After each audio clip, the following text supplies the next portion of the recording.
let's talk about there's a term called the new arms race. All right. And the new arms race basically refers to, just like in the Cold War, there was a supposed arm race, a nuclear arms race. I say supposed because it was more about building bases on, in my opinion, building bases on the moon and on Mars and reverse engineering flying saucers than it was about nuclear arms. But basically, the new arms race is, this may surprise people, but it's predominantly about non-human technology, recovering and reverse engineering alien technology and non-human technology that's dispersed all over the earth.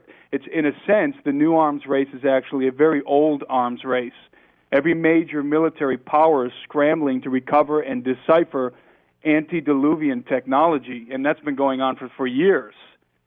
And this new arms race has many compartmentalized subsections to it, one of which is the engineering of superhuman beings, literally the reinstating of the God-men from ancient times.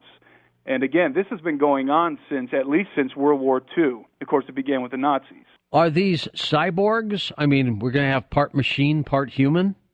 Yeah, basically, super soldier refers to an enhanced and or modified human being specifically for military application. And super soldiers are literally weaponized homo sapiens. So it's a mix of cybernetics, a mix of genetic engineering.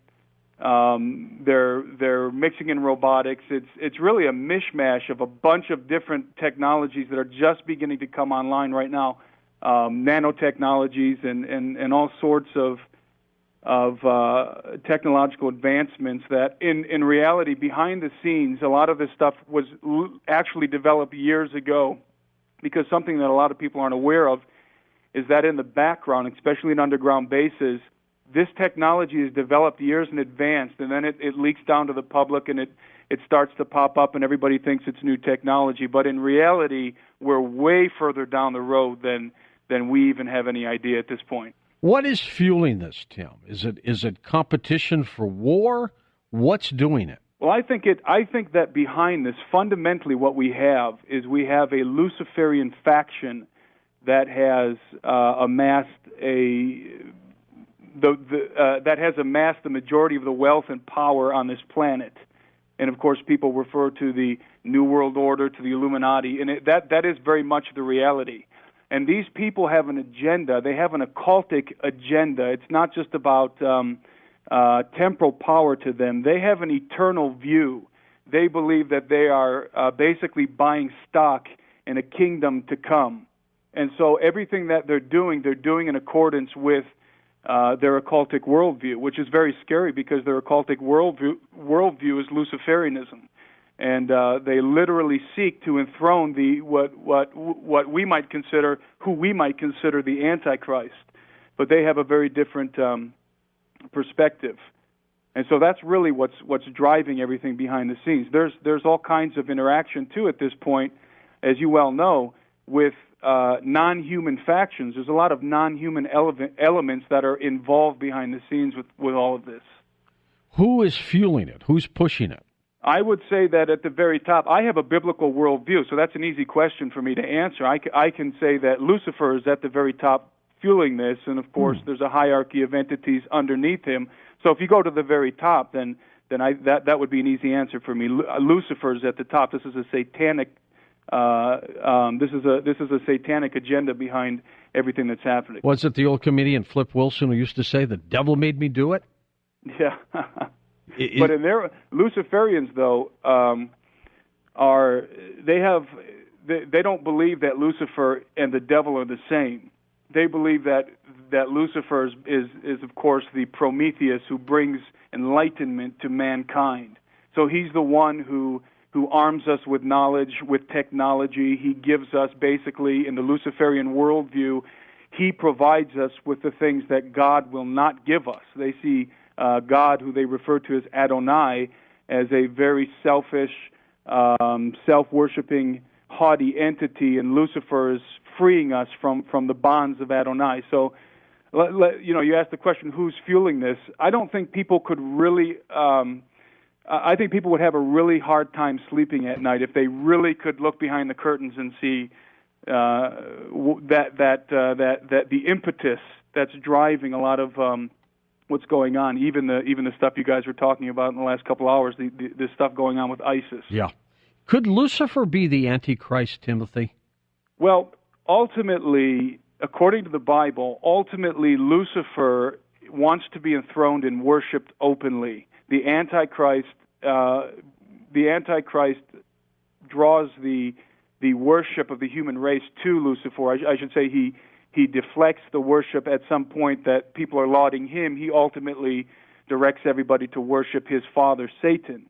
And so at the end of the day, the devil's out for the same thing that he's always been out for, which is to be worshipped. That's how this whole mess started in the beginning, if you adopt a biblical worldview. All right, now tie in this super soldier to what you just said. The super soldier situation is actually quite scary. Imagine a soldier that can outrun any animal on the planet, carry hundreds of pounds with ease, see in the dark without night vision goggles, communicate telepathically with his squadron, go weeks without eating or sleeping, regenerate limbs lost on the battlefield, and be completely controlled, mind and body, by military technicians thousands of miles away. What I just described is precisely what the Defense Department is actively working for.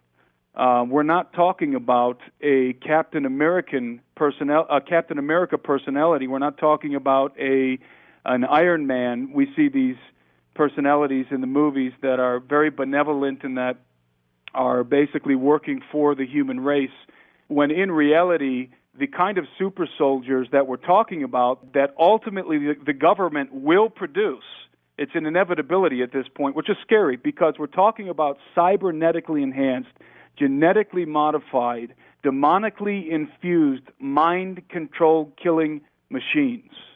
That's where this is all heading, and it doesn't matter if there are people in the game who have good intentions and whose primary concern is just to defend the United States. Ultimately, that's where this technology is heading, and there's really no way to stop it at this point, and that's pretty scary. It sure is. Okay, let's get into some of the examples of what is going on here. What are they creating? Well, I've got a few examples here that I pulled up today. DARPA's doing some things. There's a lot of things that are being done above ground, and I mean that literally because there's a lot of things being done beneath the ground in the DUMBs, in the deep underground military bases, that we have no idea exactly what they've already accomplished down there. But there's a lot of stories popping up in the news now that are actually making the mainstream media concerning what some of the things that DARPA is doing. One of these things is, it's called the ElectRx project, and it's a self-healing. It's a project that their goal is to develop new high precision, minimally invasive technologies for modulating nerve circuits to restore and maintain human health. And the idea is basically to implant an ElectRx chip into the human body and interface it with the nervous system. And the primary goal here is to activate the different mechanisms in the human body so that the body can regenerate, can heal itself. And of course, these projects are in their early stages, but ultimately that's the goal of this particular project, is regeneration, to be able to heal yourself from within. And obviously, anything that the Defense Department is doing, anything that the DOD is involved in, is going to have military application. And I think that true. Escapes a lot of people when they see this stuff popping up in the news. It's always going to have military application, otherwise the Defense Department would not really be interested in it. So the goal here is to make, with this particular project, is to make the soldiers' bodies able to heal themselves through the creation of a closed-loop system of intelligent pacemakers. Just like the pacemaker automatically regulates certain functions of the heart, they want these chips to be able to be integrated into the human body and to automatically regulate if something is out of whack in your body, automatically make the adjustments internally. which that sounds like it would be a primarily civilian application, but in truth, like I said, the idea is to be able to have soldiers that can regenerate after being wounded on the battlefield. And there's another one here that is kind of related to this. I've got an MIT technology review here, and the heading on here is Military Funds Brain-Computer Interfaces to Control Feelings. And now this is a scary one. This ties in with the one that I just mentioned, but this one is actually pretty freaky because they spent $70 million on a program that will try and develop brain implants that can regulate emotions in the mentally ill. That's scary. That's very scary because this is DARPA that's funding this. Yeah. And supposedly they want to control the emotions of the mentally ill. So we see how our veterans are already being treated in this country with the whole scandal with the Veterans Hospital. The last thing that we need is the Department of Defense being able to manipulate their emotions. And obviously mentally ill, there's a whole litany of things that fall under that umbrella. Timothy, could the hybridization program we hear so much about, abductions that people think are extraterrestrial, could they be us doing it, and what they're doing is raising these children to be super soldiers? I would say that some of it's us. Of course, you know, the MyLab scenarios where the military abductions. Yeah, I think that I think we've realized at this point that we have virtual reality scenario technologies. Carla Turner used to talk about that a lot. And so, yeah, we have a situation now where the military is actively abducting people, at least it was, definitely in the 90s, and pretending that they were extraterrestrials and doing their own experimentation with implants. I believe that what they're really trying to do is to mimic the technology that these other entities have been using. But I think both of those things are happening. I think they're both still happening. In fact, I would say that the abduction scenario is increasing, that the abduction phenomenon is actually increasing both in the extraterrestrial and in the MyLab arenas. So, yeah, the government is definitely doing something, experimenting with some of these chips that they're implanting into people, and they're not telling us about that, obviously. Might there be some camp somewhere where they have all these hybrid children? Yeah, I think it's possible that, again, I'll refer to the deep underground military bases. We have no idea what's going on. I mean, millions of kids, at least hundreds of thousands of kids, go missing every year still. And so if you're going to test, this is a really sinister thing. This really makes me sick. But it's the truth. If you're going to test if you're going to do genetic experimentation, in many cases they're going to want to select children because they're still developing genetically. Also with the cybernetics, because the body can begin to integrate this stuff as it's developing, rather than taking an adult and kind of doing a cold turkey situation, integrating cybernetics or trying to generate or engineer certain genetic changes. So the hybridization, that's a humongous subject. I think that the government, I don't think is as involved as the hybridization as the non-human faction, but I could be wrong. But I think whatever they're doing in terms of whatever the non-human factions are doing out there, I think that the governments, the developed governments of the world, the developed military complexes like our military-industrial complex, is trying to keep pace. So they're mimicking whatever they can, you know what I mean, as a defense mechanism. From the technology we realize right now, Tim, how far ahead are they? How many years do you think? Oh, I've heard lots of different estimates. I think they're at least, I think this is probably, I know Steve would tell me this is a very conservative estimate, they're at least 100 years ahead of us. Wow. And that's obvious. Even for, a lot of people might roll their eyes at that, but all you have to do is see what the Nazis had developed, that had under development by the end of World War II. So this is human technology is 100 years ahead of what we think we have? Human technology is at least 100 years ahead of what we have in public view, but it's not necessarily human technology. Most of it is reverse engineered. Timothy, for people who want to see your investigative report, how do they find you? They can find me on stevequayle.com. There's a link on the right-hand side of the website, the Alberino analysis. It's in red. Also, you can find me on YouTube. You can just type in the Alberino analysis, and I think I've got about a dozen videos. As you look at all this, and of course, Steve Quayle is heavily into prophecy. Do you get into that too? Yes, very much so. Are we on the cusp of predicting something about the future that we might not want to see happen? Yeah, well, my take is a little bit different than a lot of people's in terms of Bible prophecy, because a lot of people are focused on, for example, the New World Order and the consolidation of power in some kind of a global governance, which is certainly happening.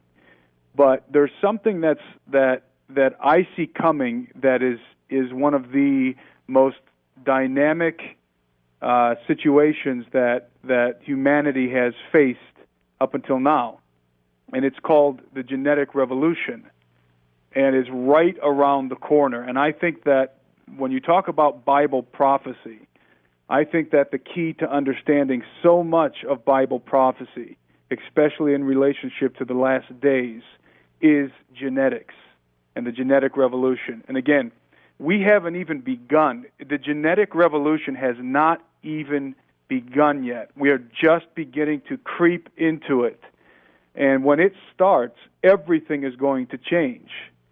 So I think that that's where a lot of my focus is. So I'm looking at, that's why the super soldier stuff interests me so much, because obviously you know that whenever the government's really interested in something for military application, they pour billions of dollars into it, funds that otherwise would not be directed towards these kinds of technologies. But because they have military application, they're going to be advanced at a very rapid and shocking pace. So I think that's absolutely fundamental, key to understand that the way that we define humanity is about to change, and that's huge. Is that good or bad? I believe it's bad, because we have to ask the question. It's a philosophical question that not many people are really asking yet, but it is going to be such an immense issue in the future, and it's simply this: what does it mean to be a human being? What does it actually mean to be human? And are our genetic trademarks as human beings, are those worth preserving? Should we preserve our genetic trademarks as human beings?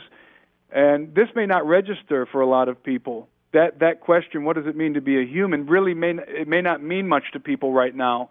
But give it 10 years, and it's going to be a completely different scenario. Well, I think you might be right about that. Let's talk about the kind of technology they have. Do you see the day that instead of soldiers, they'll all be robots? Yeah, I think that's going to happen simultaneously with the super soldier. I think that's what we're doing right now. We're developing. Obviously, we're already flying drones around. We've had drones for a long time, by the way, a lot longer than they've been paraded in public view. So they're developing the robotics at the same time as they're developing the genetics. The reason why they can progress further and faster in robotics is because there aren't as many ethical questions tied up in building robots.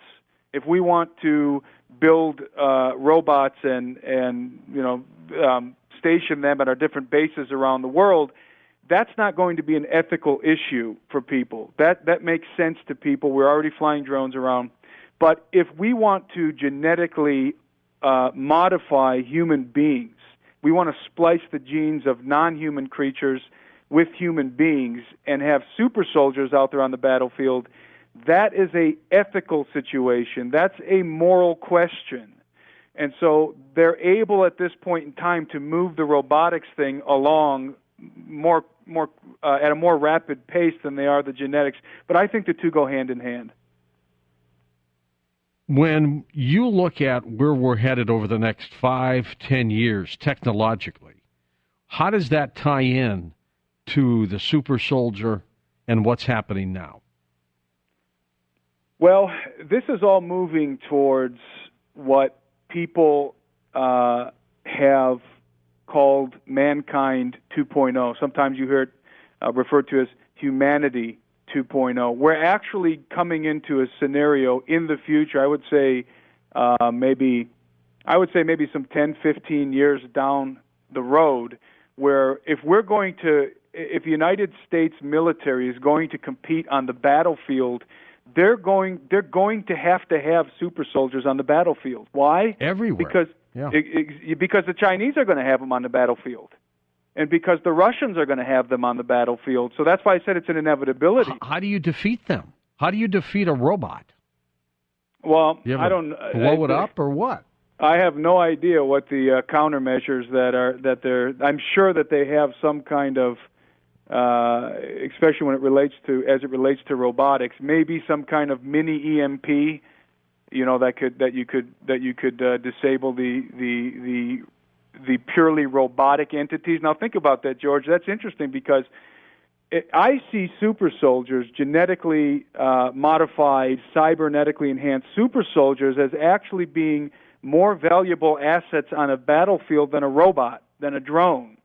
Because a super soldier would be, and we're talking about a human super soldier, would be able to adapt to different situations, different scenarios. They wouldn't be as susceptible to an EMP, kind of an EMP strike, for example, a localized EMP strike. They would actually be equipped to deal with a wider range of threats rather than just a purely mechanical soldier or robot or something like that on the battlefield. So I actually think that in terms of technology, in terms of the focus of the Defense Department, I think it's more on genetic super soldiers than it is on actually putting robots on the battlefield. That's my opinion. I could be wrong, but that's my opinion. What do you do, Tim, if that super soldier turns on you? Well, that's why so much of the research and development that's being done by DARPA concerns mind control. They don't want just super soldiers that can do amazing things. They want to be able to control the super soldiers, mind and body, literally. That's a very scary thought. But I mean, we've already seen, of course, the famous MK Ultra programs and the Monarch programs. They've been trying to perfect the mind control stuff for a long time because these soldiers, they literally want them to be interfaced with the command center. In other words, they want to be able to control. They want to be able to see what they see, to hear what they hear, but they also want to be able to control them from like I said, from a distant command center.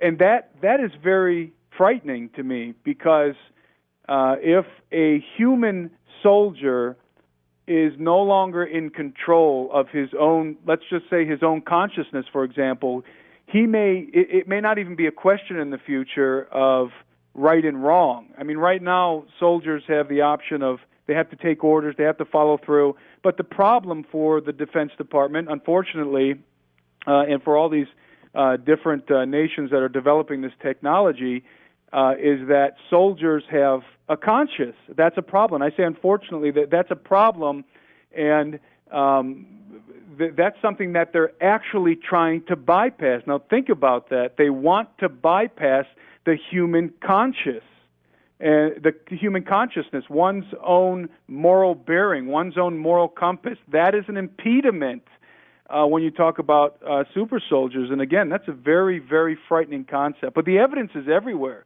The evidence is everywhere that the government is actively pursuing to be able to bypass the moral bearing of a human being in terms of a soldier, so that they can get these people to commit atrocities, really, and not have it affect them psychologically. And they can always say, "We didn't order it." Exactly, precisely. What you had an encounter with some kind of top secret military technology. What was that? Yeah, it's interesting because I speak so boldly about the kind of technologies that's out there, partly because I've done research. A lot of people can go and research. There's plenty of stuff to research, but the primary reason why I speak so boldly about the technology being so far advanced is because I've seen it with my own eyes. And I've been researching this stuff for a number of years, and at one point in time, I was really very curious about the anti-gravity, the zero-point energy kind of field of study. Very curious about how the flying saucer technology operates and all that kind of stuff.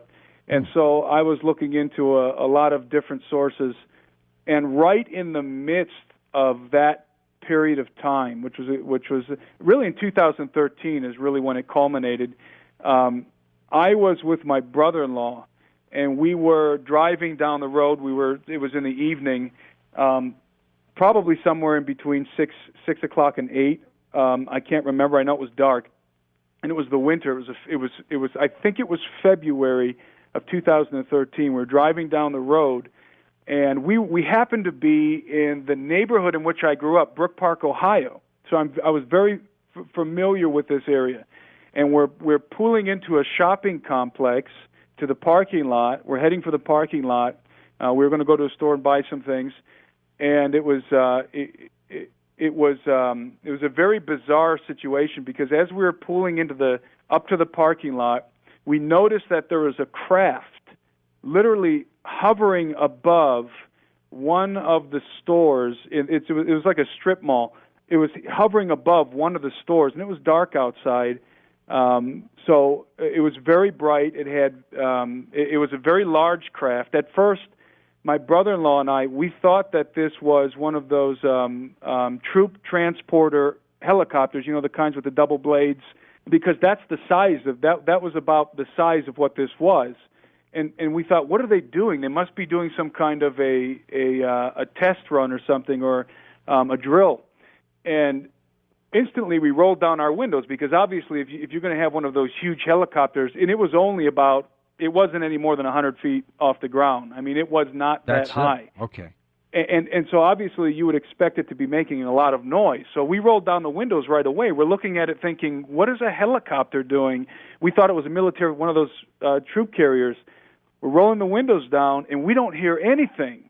And obviously, because I'm into ufology, and I know one of the very first things that you check for is to see if there's any sound coming from the craft. Because if there's not, you've got something very interesting right away.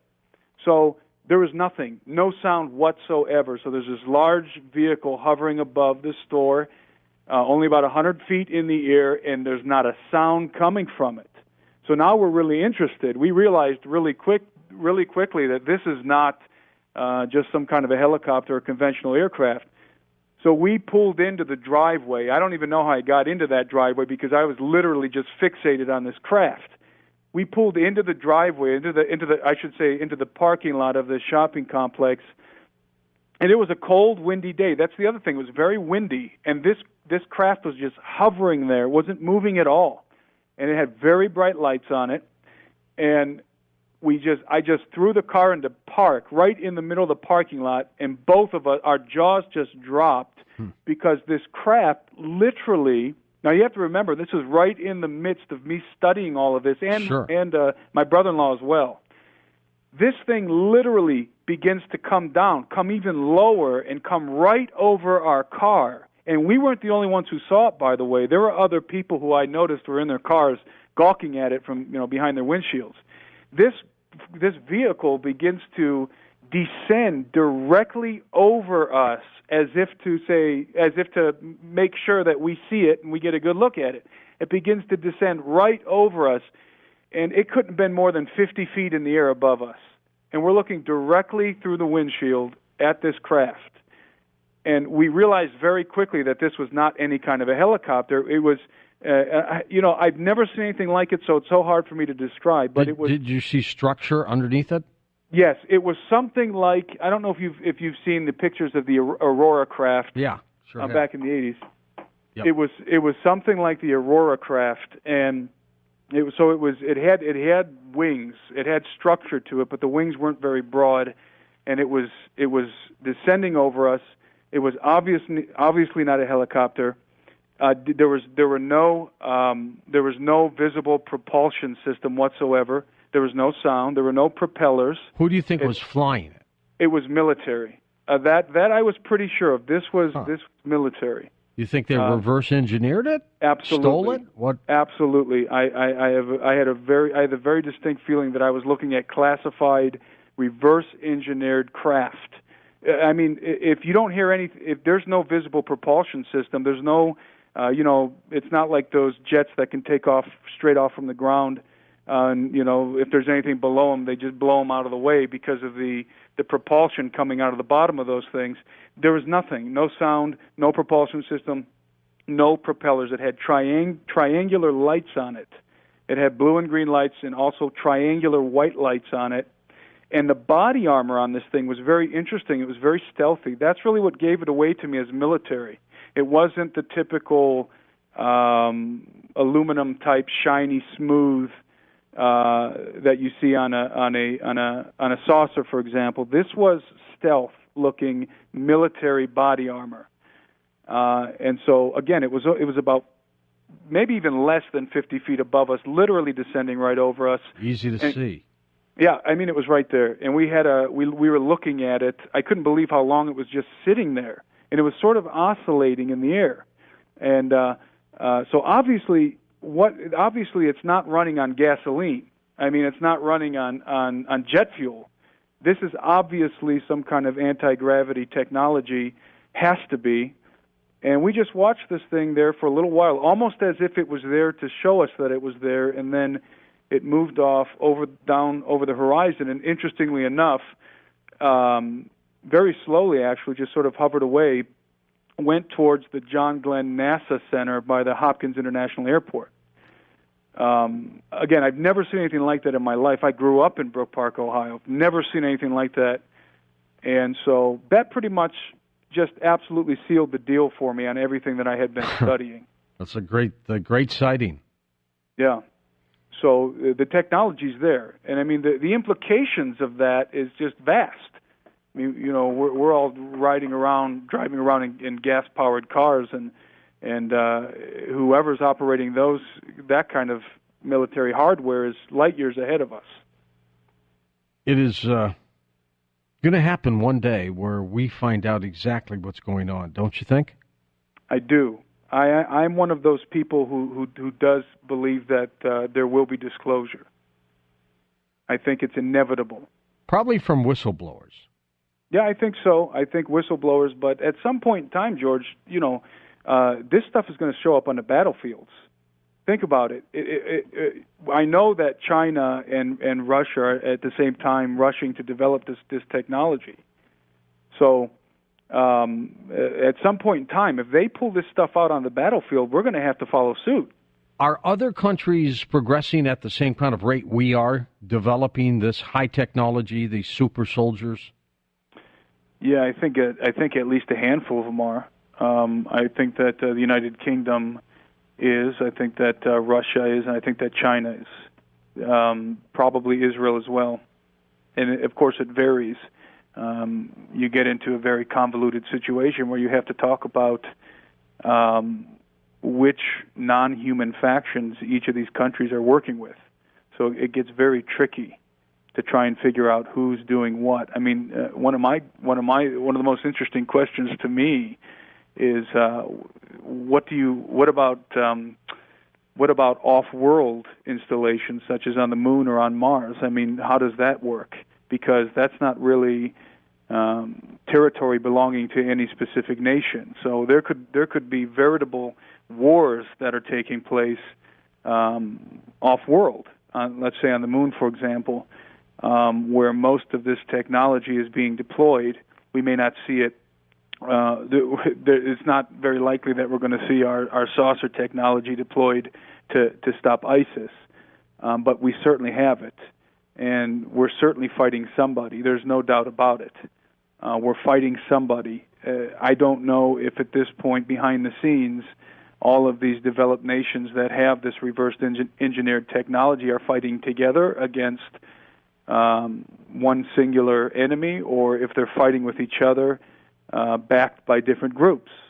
It's very, very, again, very convoluted situation.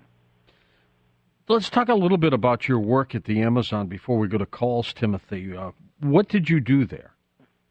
Well, I was doing a number of different things in the Amazon. When I was 19 years old, I sort of went there just to sojourn. And I was pretty much kicked out of high school. And so I like to think that I got my college degree living in the Amazon, because I really did. I got a very different perspective on life and very real interaction with what people might consider paranormal kind of stuff. At one time, in the beginning, I was just traveling around as a young man. There's a whole story connected to that, which I don't have time to tell tonight, but later on, I was doing business, was running a company in Peru. I married, my wife is from Cleveland, Ohio. That's where I'm originally from. Okay, sure. And we moved to Peru we're running a business. Anything strange, paranormal activities out there? Oh, yeah.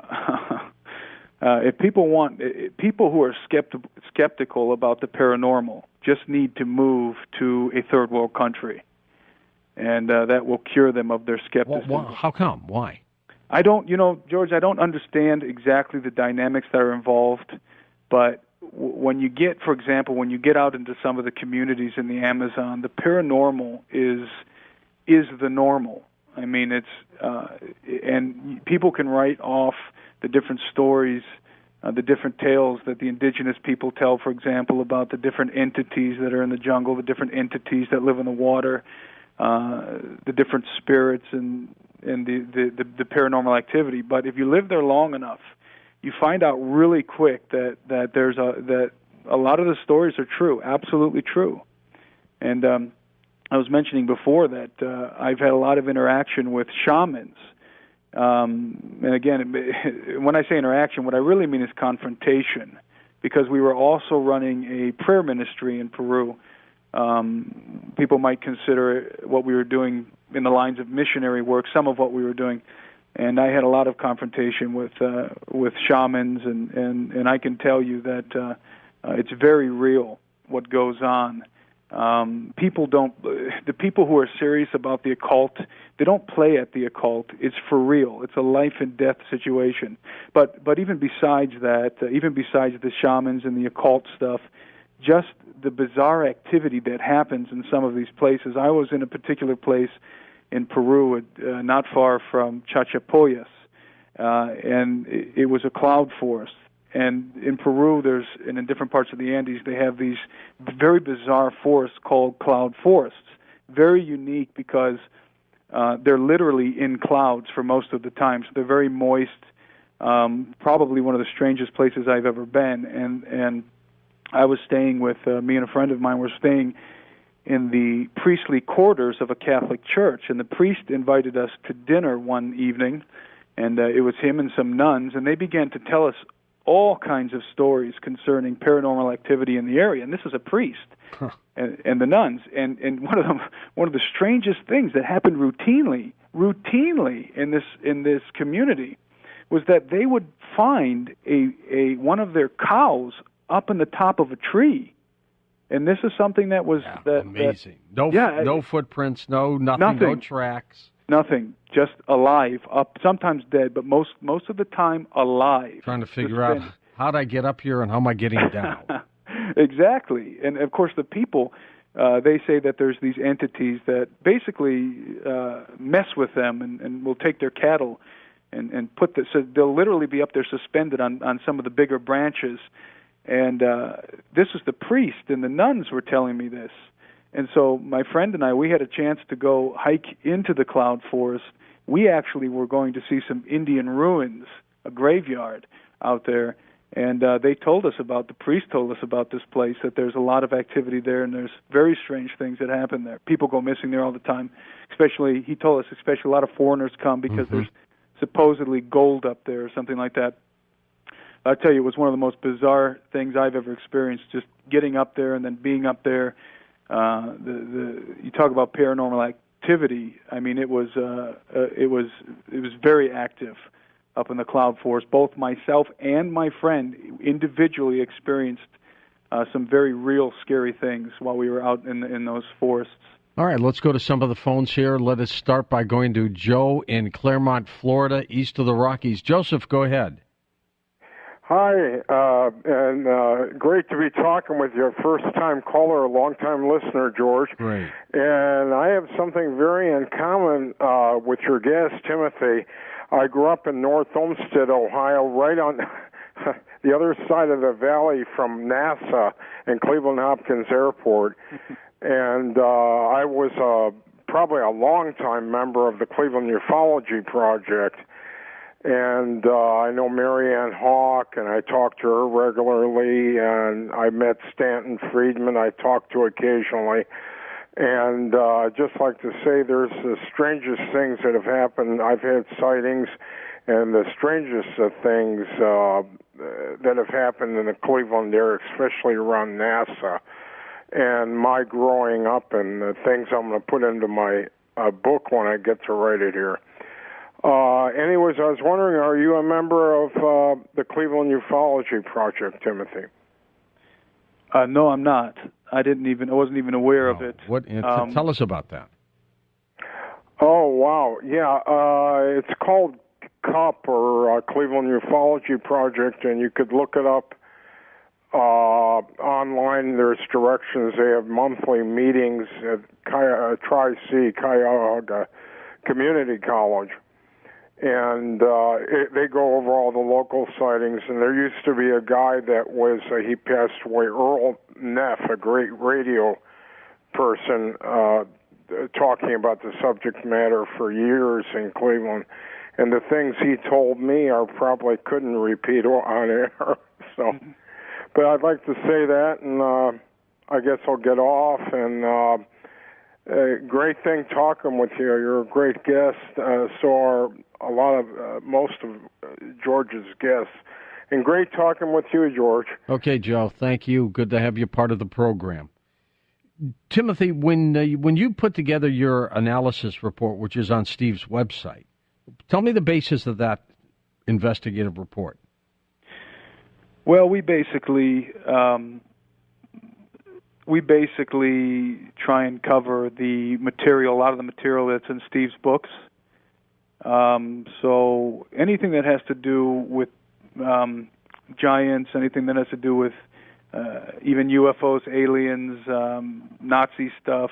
I just did one that's going up tomorrow on deep underground military bases, focusing on the testimony of Phil Schneider, for example. And the time before that, I did the super soldiers one. The late Phil Schneider, right? The late Phil Schneider. Yep. And and then we've done some things. I've done some things. I've done the Book of Enoch. I'm going to be doing the Book of the Giants. So pretty much we stay in the realm of Steve Quayle type stuff with the analysis. What do you think of his thoughts on giants? I think Steve is the foremost expert on giants, hands down. I'll tell you this: it's fascinating working with Steve. Steve Quayle is the real deal. I mean, he's one of the most honest, forthright people I've ever met. And Steve has a lot more information than he talks about on the air. And his knowledge of the giants and of a lot of things, but especially the giants, is second to none. And it's been a real adventure because we're actually, my background in Peru and then connecting with Steve, it's a very interesting situation because obviously you know about the elongated skulls and the prophet skulls, and there's a lot of artifacts in Peru, that point to the existence of giants and of Nephilim. So it's a very interesting mix. Steve's knowledge and my background in the jungle in Peru and understanding a lot of the Peruvian history and some of the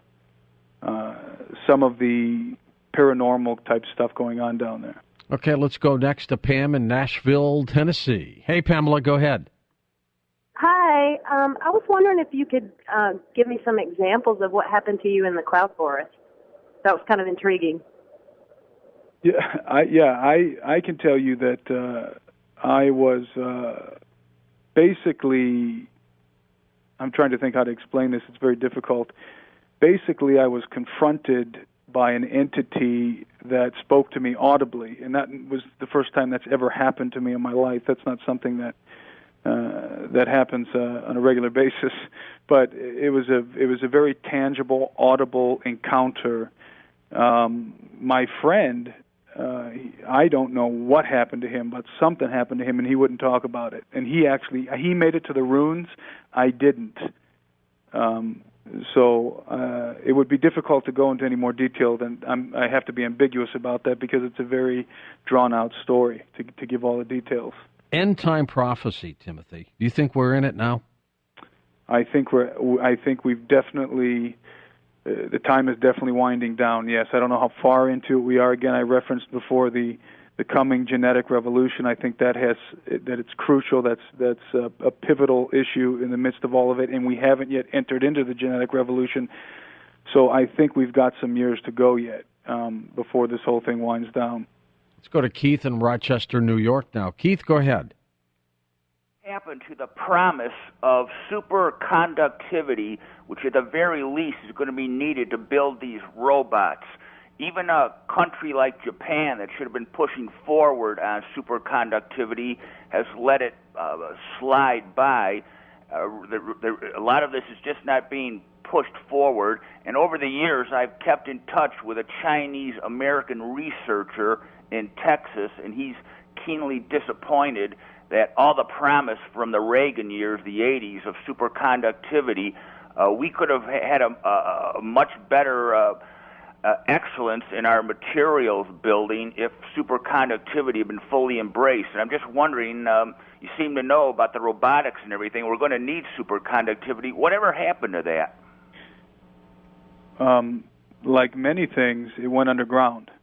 A lot of the technologies that surfaced in the past, such as the RAND Corporation's project for the train system that could go, and this comes from the RAND documents, that could go coast to coast in 21 minutes. There's a lot of projects like that that seemingly disappear. Well, they don't disappear. They go underground. They go in black budgets. So I think that what you're describing is probably was developed years and years and years ago for military application and behind the scenes.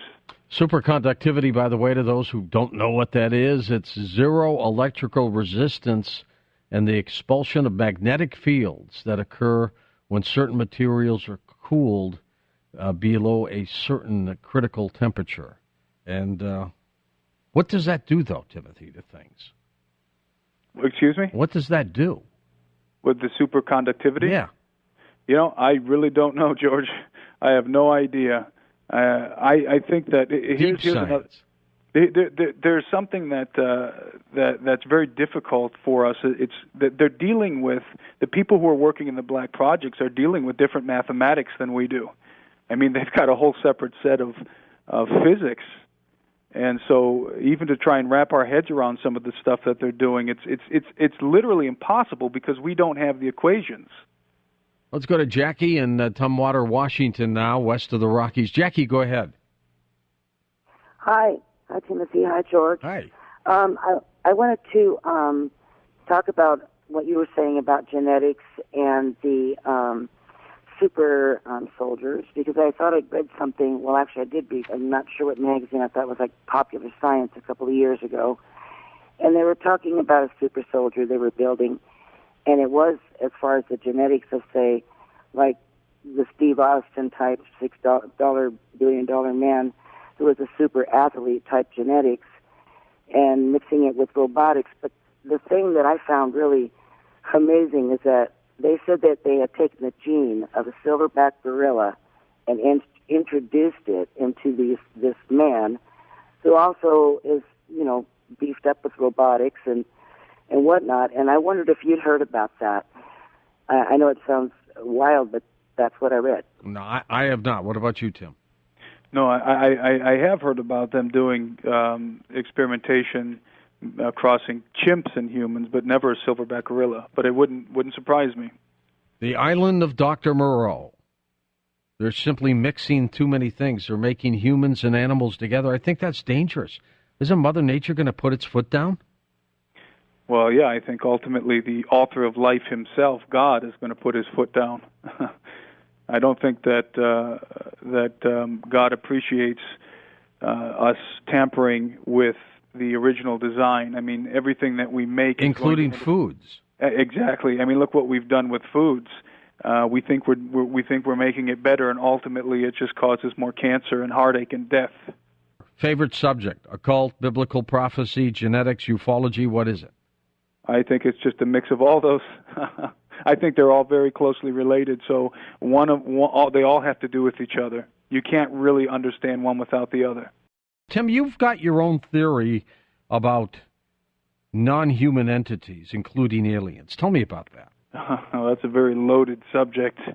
But basically, in a nutshell, if I can put it in a nutshell, I think that there's a lot of confusion around the alien question and these entities that people were encountering, because sometimes they appear to be physical, other times they appear to be more ethereal.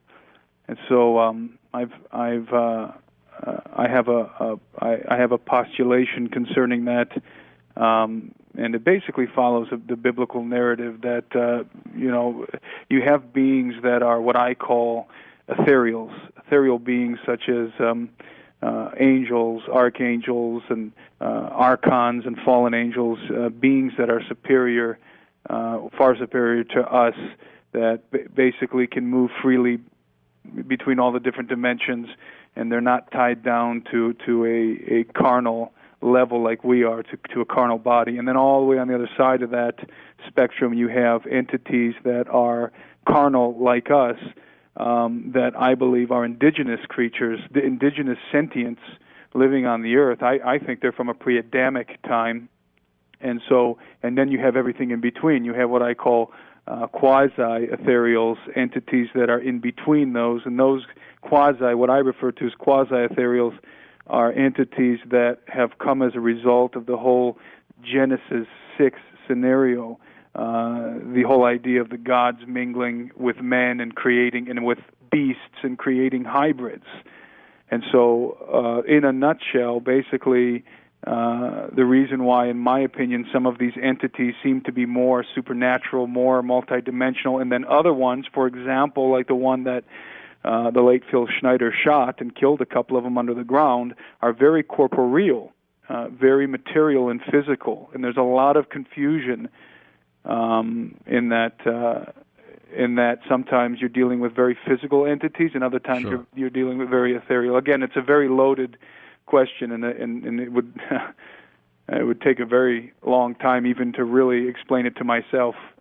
You've even looked, of course, and you've worked with cryptozoology. Do you think Bigfoot is one of these type of Absolutely. creatures? Yeah. Absolutely. I would say that Bigfoot, mermaids, fairies, that those are what I call quasi-ethereals. In other words, they come from the genetics of the archons, of the angels. That's why they have access to different dimensions. That's why they can appear and disappear, a lot of these entities. But yet at the same time, they're material. They leave footprints, and in some cases they kill people and can be killed. So there's obviously something going on here between dimensions, and it's a very, very fascinating subject. All right, back to the phones we go. Mike in Auburn, Washington, on the wild card line. Michael, go ahead. Hi there, George. How you doing? I'm doing fine, Mike. Thanks. And how you doing, Timothy? Doing very well, thank you. Yeah, my girlfriend wanted me to ask you. You mentioned earlier that there was a difference between Lucifer and the devil. If you wanted to clarify that. Well, that depends on what your worldview, what your paradigm is. I was referring to the Luciferian, particularly the Luciferian paradigm, Luciferianism is the oldest religion on the planet, if you have a biblical paradigm, if you believe in the narrative of the Bible. And so Luciferians do not believe that Lucifer is this evil entity with big horns and a grotesque entity. They believe that Lucifer is a light bringer, that he's a beautiful being, and that the devil is referring to something else. That's not necessarily my own viewpoint. I was just explaining what the Luciferian worldview is concerning the devil. All right, more calls. Robert's in Victorville, California now. Robert, you're up with us. Go ahead. Hey, George, how you doing? Good. It's kind of a comment and a question that goes together. There's a lot of, amateur astronomers on YouTube and everything now, and they film the moon a lot. And I've seen this one where it actually showed a UFO come out of a crater.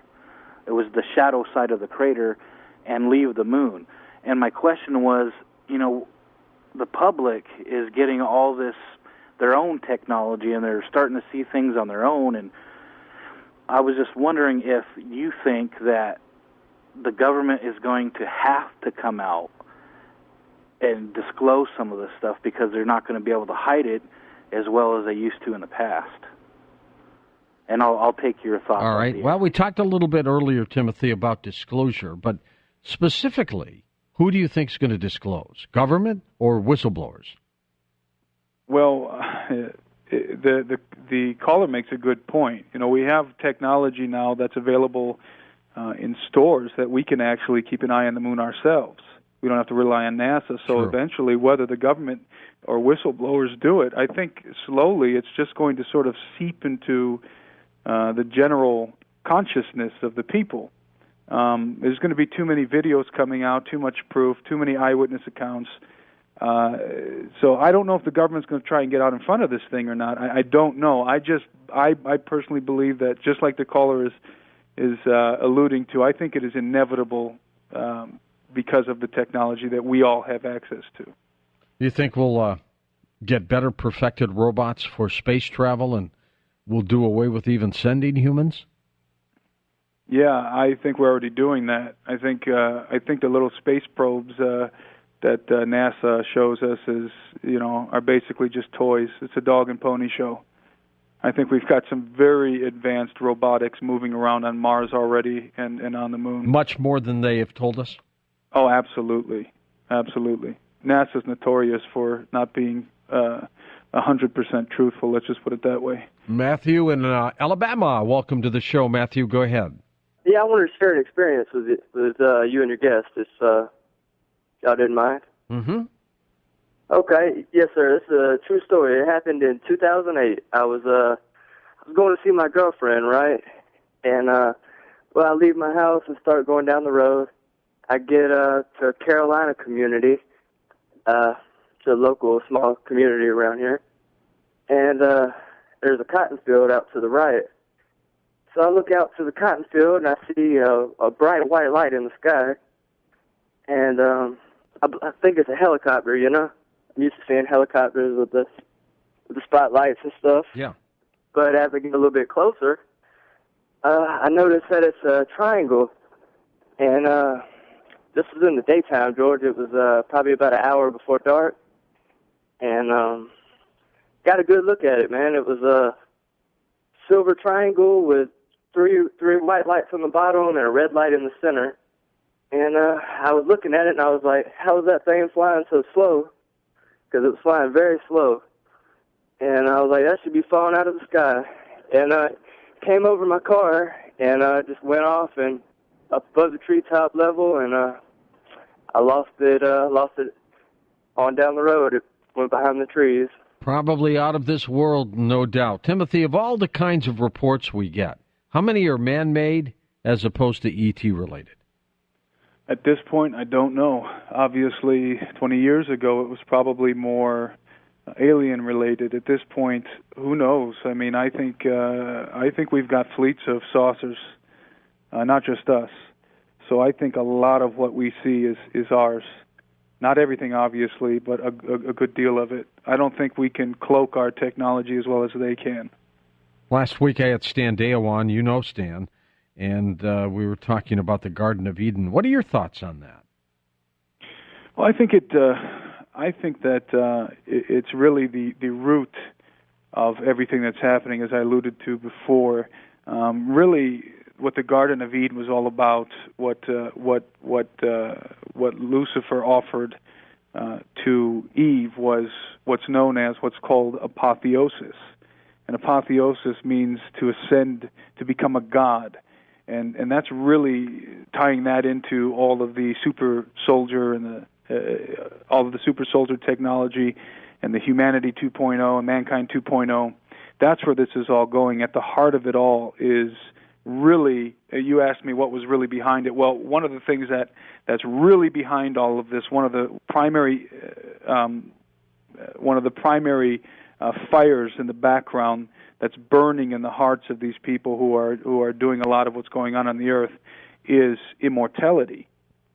You can be a Rothschild and have all the money in the world, but unless you do something, really quick, you're going to die. And when I say do something, I mean figure out a way to suspend your consciousness or something like that. Sure. So they're working on that stuff feverishly behind the scenes, feverishly, cloning, all kinds of stuff, because, frankly, they don't want to die. They believe that they're supposed to become gods, apotheosize. Yeah, they want to go as long as they can. Bob is in El Paso, Texas now. Bob, go ahead.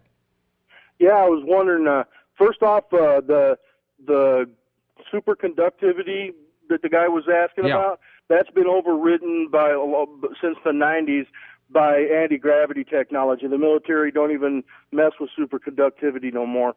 But what I was calling about was the Land Warrior program. That's what I worked on when I was in the Army till about 2002.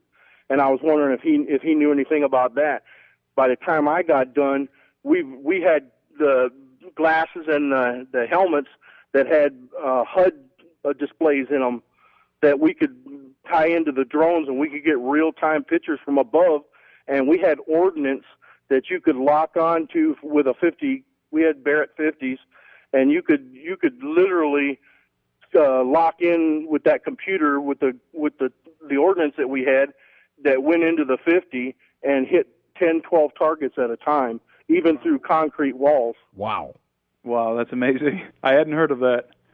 I mean, we had bullets, 50 caliber bullets that were essentially computer-controlled smart bombs that we could launch from the Barrett 50 that had been modified, and you could see all of that in your heads-up display. You could set the weapon down, anchor it to the ground with two tent stakes, and then fire it by the helmet. You didn't even have to be holding it. That is great technology. I mean, they're so far ahead of where we are. At what point do you think mankind says, we want to know all this stuff, Tim? Tell us the answers. That's a good question. That's a good question. I think that pretty soon we're going to get to a point where the people are going to be demanding some of the technology, because it's going to become evident. It's going to start to become evident, I think, little by little. Before I forget, George, Steve Quayle wrote a book called Xenogenesis, Changing Men into Monsters, for the listeners who are wanting to learn more about super soldiers and genetics and robotics. Steve really covers all of the bases in Xenogenesis. It's a fascinating book, and that you can get that on his website. But yeah, I think that for lack of a better term, I think the toys are going to start coming out of the closet pretty soon. I think we're going to see some stuff on the battlefield pretty soon, maybe in the next 5 months. Well, they've got to start using this. Yep. Let's go to Sean in Kansas City, Missouri. Sean, go ahead. I saw a graph, it was actually back in '85, me and my ex-wife, and it had some yellow, low-glowing lights. We were in a park headed on the way home, Lover's Lane. And anyway, we looked up, and this craft was coming, and it stopped 100 foot off the ground, 4 football fields away. I know that because there's 4 football fields. We got out of the car, jumped, started running right towards it. Didn't make a sound. We got halfway there and said, "What are we doing?" Stopped in our tracks. Jumped back in the car, and it started going back where it came from without a sound. Followed it for about a mile down the road. Couldn't really get a a good shape out of it. It was so dark, but we saw all these tracking planes for hours just going back and forth trying to find it, I guess. What do you think it was?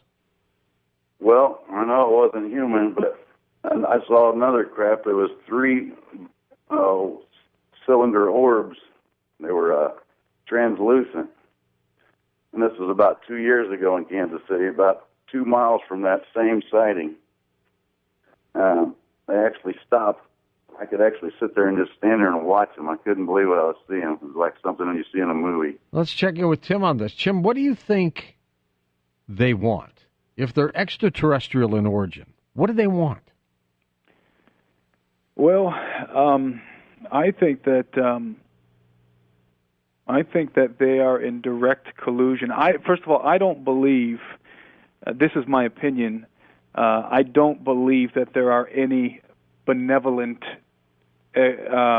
aliens.